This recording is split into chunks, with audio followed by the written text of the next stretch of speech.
Kia ora and welcome into another episode of Sky Playmakers. I'm your host Joey Wheeler and I'm joined by Highlanders and Stags fan favourite and ex-All Black and good friend of mine actually, Elliot Dixon. Elliot, welcome on into Sky Playmakers and good to see that you've tidied yourself up for this podcast, bud. Yeah, just woke up 5 minutes ago and just got a coffee and just thought I'd just throw on the hoodie with the most sick on it and food from the kids. So, yeah, ready for it. How are you, mate? Good to be back in New Zealand after a long stint over in Japan. Yeah, really good, bro. Yeah, 10 months without the family and kids was pretty tough, but really happy to get back into the new place in Christchurch and settle down. And then, obviously off again in a couple of weeks. When did you sign with the Stags to head south, and how did that all come about, mate?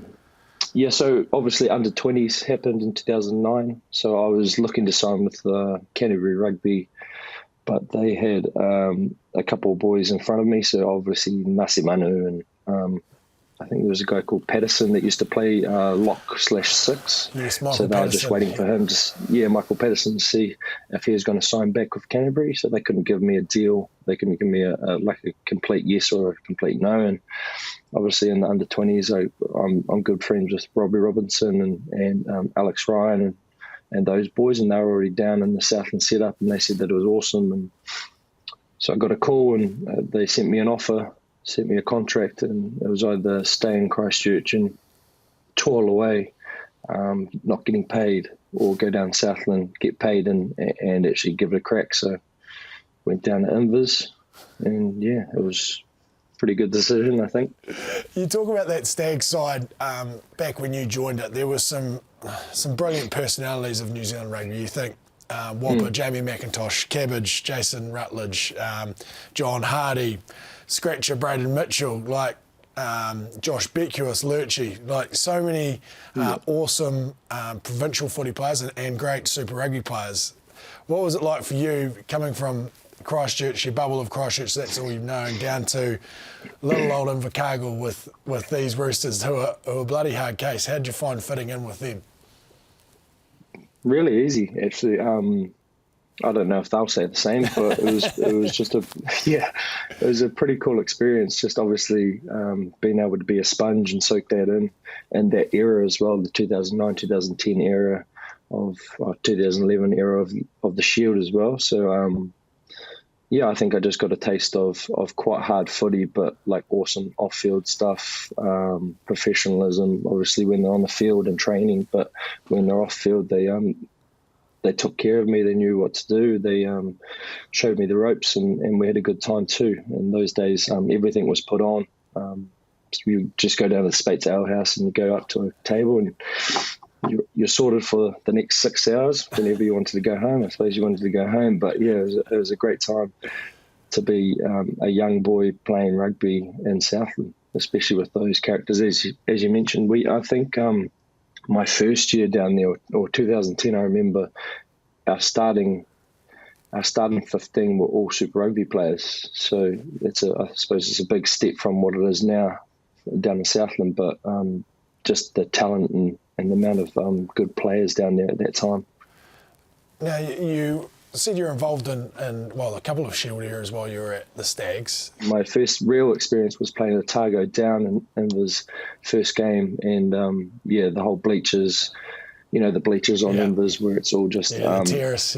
So half the terrace was half Otago and half Southland, and then there was just cans getting thrown the whole time. It was an awesome experience. And it was my first start in an ITM Cup game playing 8, and I was just getting jibbed from one side and then love from the other side. So it was quite a cool experience. I heard on that trip down as well, I think Otago supporters came down on the train, and obviously it was a well lubricated train ride for a lot of the folk, but half of them got left in Balclutha because they got a bit excited and ended up in the local pub. Anyway, I digress. You then went up and you won the Shield off Canterbury again at Rugby Park, wasn't it? Post-earthquake? Yeah, so 2011, yeah. So that's just after, I think it was 2011. We beat Canterbury, at Rugby Park, so where we usually did the training and stuff for the development team. for Canterbury development. We bet them there, which was an awesome experience. And I was meant to get on the flight to go down and have a good night with them, and I ended up staying in Christchurch, thinking that I'd get the next flight out, and it snowed, so I couldn't get home till Tuesday. So I actually missed out on everything on that one. So I was a bit disappointed. Oh, smart, maybe some people might say smart, but yeah, that's usually the best thing about Shield Rugby, right? Is the celebrations. Just coming home like that. Yeah, far walking into the two pubs in Invercargill. Yeah. Well, Whopper got sort of the keys to the city due to those couple of wins, didn't he? Yeah. He still has a hero, he does. He bleeds on it too. I think he goes in there and he just wears it around his neck or just takes a photo with him. And, remember this? And then, tries to get a free meal. The next Tim Shadbolt. Mate, in 2011, you then obviously got called up to the Highlanders for that pre-season when Jamie Joe was just starting with the Landers.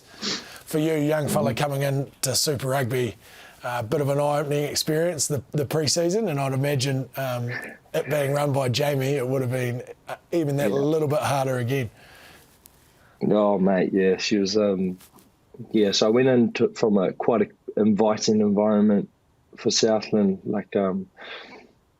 or just wanting their young players to do well to an environment which was pretty hostile at times. I remember one of my first days on pre-season training in 2011, I think it was 2010, going into the 2011 season, we're doing the down-ups and just Jamie yelling at us, and then if we drop a ball in a drill, he'd just tell us to go run links and saying, "You're no good to me, you're no good to me. A to B, get out of here." I was like, "Holy, what's this?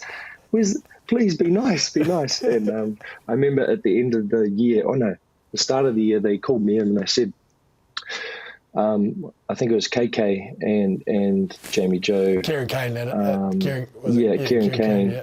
Yeah, he's if you know Kieran Kane, you know he's kind of an intimidating man, but he's quite short, but he's just built. And I'm 19, 20 years old, walking into this meeting with these two, and they just go to me, "Look, mate, you're not ready.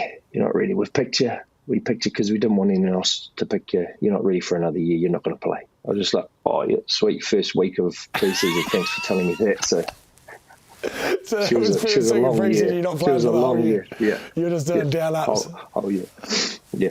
Me and Helani Aleki, I think, Night Train. Remember Night Train? Yeah. We both got that. We both got told that in the first year. So she was a good fun year. Off the field. That Highlanders team, 2011, 2012, started off with a hiss and a roar. Played really, really well on those the start of those seasons. Then obviously fell off the wagon towards the end of the year.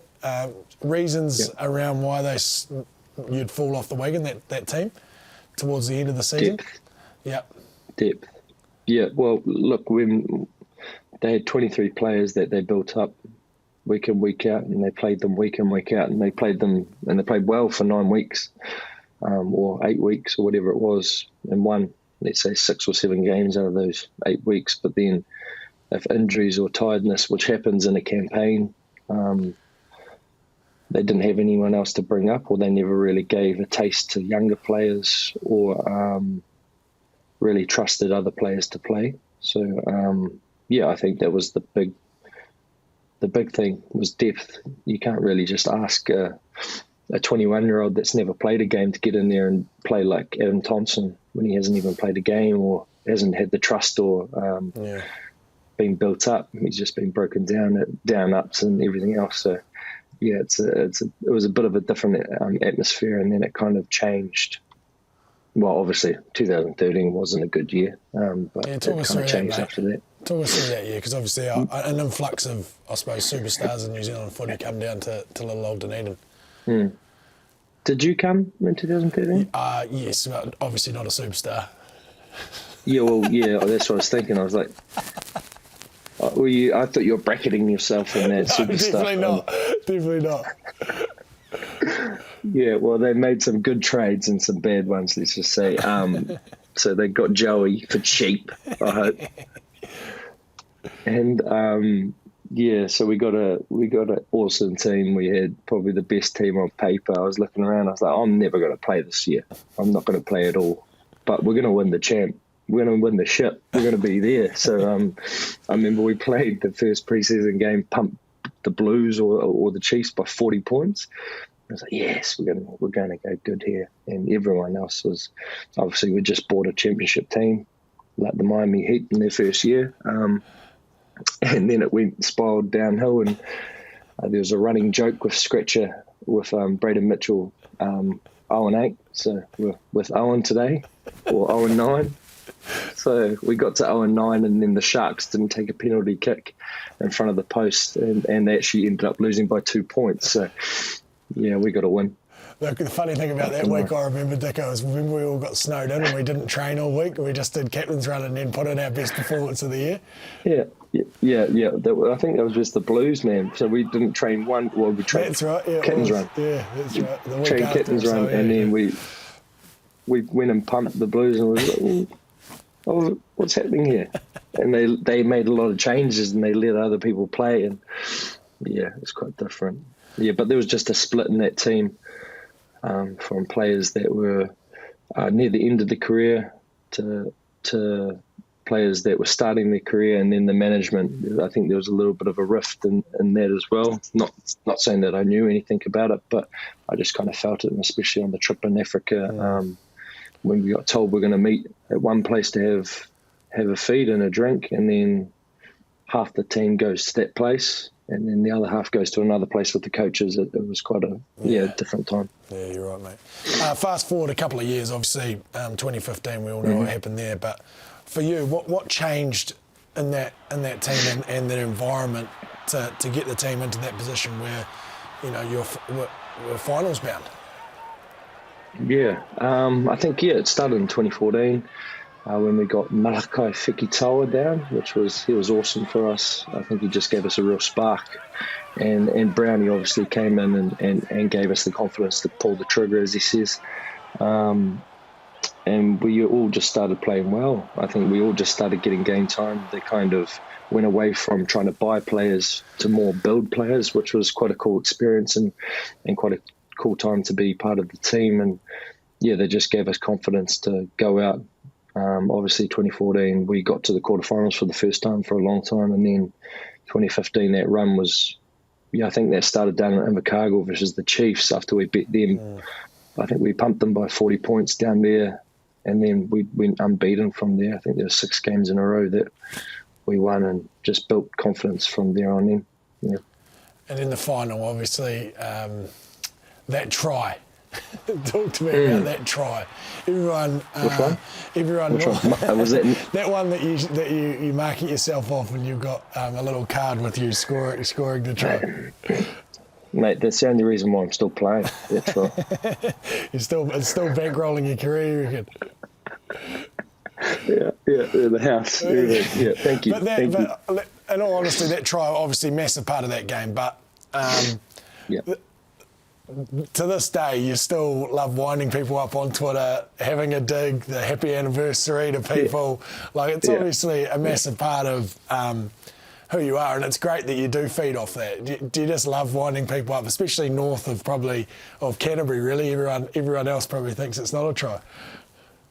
I just love winding up a couple of people like Andrew Mulligan and Bryce Casey, just because they bite so quickly. Like I wouldn't even do anything. I'll just like a comment or like a photo, and then like 3 minutes later I get a message from them saying, "Oh, that's not a try," and then I'll just say, "I'll just drop it, man," just like I did, like in hashtags, and then they don't like it, because they keep on saying, "Oh, we've got it, we've got proof, we're going to show it on next time we're on the radio show." I was like, come on, man. It was 6 years ago now. Let it go, like I did. It was good. 2016 comes along, an All Blacks opportunity for you. You make your All Blacks debut. A dream come true for you, obviously, mate. Yeah, it was. Obviously, I never really got into the game thinking that I'd become an All Black. One of the big goals was actually becoming a Māori All Black, and that happened pretty quickly in my career, which was awesome. And then there was a bit of talk in 2015 saying that I'd be going to the World Cup and stuff like that. And then when that didn't happen, I was like, oh, well, I'm not going to have a better year than that. That was one of my best years, and I don't think it's going to happen. And I managed to play well in 2016 and get into the team and make my Test debut down in Dunedin versus Wales, which was quite awesome. Back to where it started, in front of family and friends, and obviously the hometown. How did you find your All Blacks experience? Because you didn't play a hell of a lot of Test matches, if we're being honest. And how did you find the limited time you spent inside the All Black squad? Yeah, it was all good. It's quite hard for me because obviously I only played 3 tests, and so I might have a different experience than somebody that's played quite a few tests. I found it a little bit different from the Highlanders, where I could be myself, and I'm quite a bit of a character. And as you know, Joey, like in trainings and stuff, I'm shouting, I'm yelling, I'm having fun. But when it comes to game time, I switch on, and I don't think that the environment that the All Blacks had in 2016 was probably a fit for me. And yeah, I felt that quite early on, and put myself into my own shell, and then it kind of capitulated into not getting picked in 2017. But I just felt like obviously around the coaches, and I couldn't be Elliot Dixon, and I didn't really want to change who I was to fit a team. So you then headed off to Japan to Ricoh to play for the Printers, one of the Printers companies. That experience on and off the field for you and your family, how did you enjoy the whole Japanese rugby experience, playing for a team that's probably, not one of the top dogs? So in 2018, I managed to be able to get a release from my NZRU deal, so I could go play over in Japan and play Super Rugby the next year to try and play my 100th game for the Highlanders. So I managed to go in 2018 with the family. I ended up getting there and it was like 33 degrees. And I got on a plane the next day and had to go to a 10-day camp up in Abashiri with the boys, and Paige was stuck with the kids for 10 days in 30-something degree heat. And I just felt so bad. But we managed to make it work, and I had a great time. The first year was awesome. It was different rugby. It was fast, but not as physical. But really good bunch of boys, good New Zealand boys, good Australian boys, and just a cool team culture. Last year you had a couple of COVID scares and this year in your team and the Ricoh team. Yep. How did that affect you, mate? Obviously being away from your family for one, and then for the rest of the foreigners, scary situation. Yeah, obviously, it was a terrible time. Obviously, for my last 2 years with Ricoh, was all pretty much a semi-lockdown with the team, so not allowed to do too much. We were allowed to go to training, not allowed to eat with anyone for more than 15 minutes, not allowed to talk with anyone for more than 15 minutes. We weren't allowed to go to a coffee place with anyone. So it was pretty much go training, go home, unless it's an outdoor activity. So we played a lot of golf. But it was kind of, by the end of it, mentally fatiguing. And then obviously when it came to, we were meant to play Suntory, and our whole team pretty much got COVID. It was a frustrating time for obviously the club and us, and for the boys that had been away from their family and their kids and their partners for 9 months. It was just let's get out of here. A bit of a sour taste left in the mouth. It's not no one's fault. It's just a situation that happened in Japan at the moment. And it sucked for everyone, I think. Yeah. While you were over there, you had Tui, your third child. She was born. You managed to be there for the birth, and then you had to go back to Japan. Was it 1 or 2 weeks later? 1 or 2 weeks later? 1 week. One week later, and then you didn't see her for how long? When did I come back? So the 2020, the season got cancelled in maybe April. So she was born in 2019 December, and then I came back mid-April, but I had to do 2 weeks isolation. That's when it just started, but you had to do it at home or something like that. So I stayed at my brother's house, and then so that she would have been about 4 months old or 3 months old, and then I stayed at home until the next pre-season started, which was in August. So I stayed at home for maybe 3 months, and then I left from August until May. Wow. Yeah, May this year. Yeah.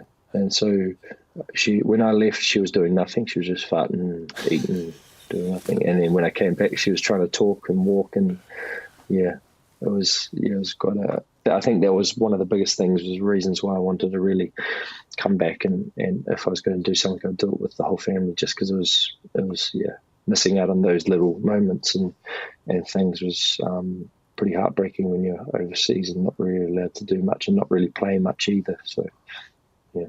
How hard was that time for Paige and obviously your two older boys, Toby and Huxley as well? How did they cope with Dad being on the other side of the world away for so long? Yeah, I think it was struggles, obviously. I think the kids are pretty resilient, and they did have some upset days and nights and stuff where they were pretty upset, and Paige would send me videos of them crying and stuff like that and asking where I was. And I think Huxley understood like why I was there, kind of, that I was doing it for them to try and bring money home, but they didn't really have a concept of that. And Toby was just young, and just wanted to get away from probably mum telling him off all the time, because he was a bit of a rat bag. But Paige, obviously, she did a super job of 9 or 10 months by herself with 3 kids. She also moved into this house while we were away. We bought the house after I had left to Japan, so I'd seen it once. And then she moved everything into here, and she did all that with the 3 kids, and she left me the other day for I think 8 hours, and I had 3 kids, and I was exhausted after 8 hours. I was like, no, how did you do this? I had to try and put Tui to bed, feed them all. They're all like, I'm hungry, I want this. I was like, white noise. Turn on the TV, go outside. So, I could only imagine what the mental struggles would have been after 9 months. But I think she was pretty happy to get a helping hand back. Yeah. Oh, you're a champion, Paige. Now the family's heading off to France. You're going to join Biarritz towards the end in a month or so, I believe, heading over there for a couple of years.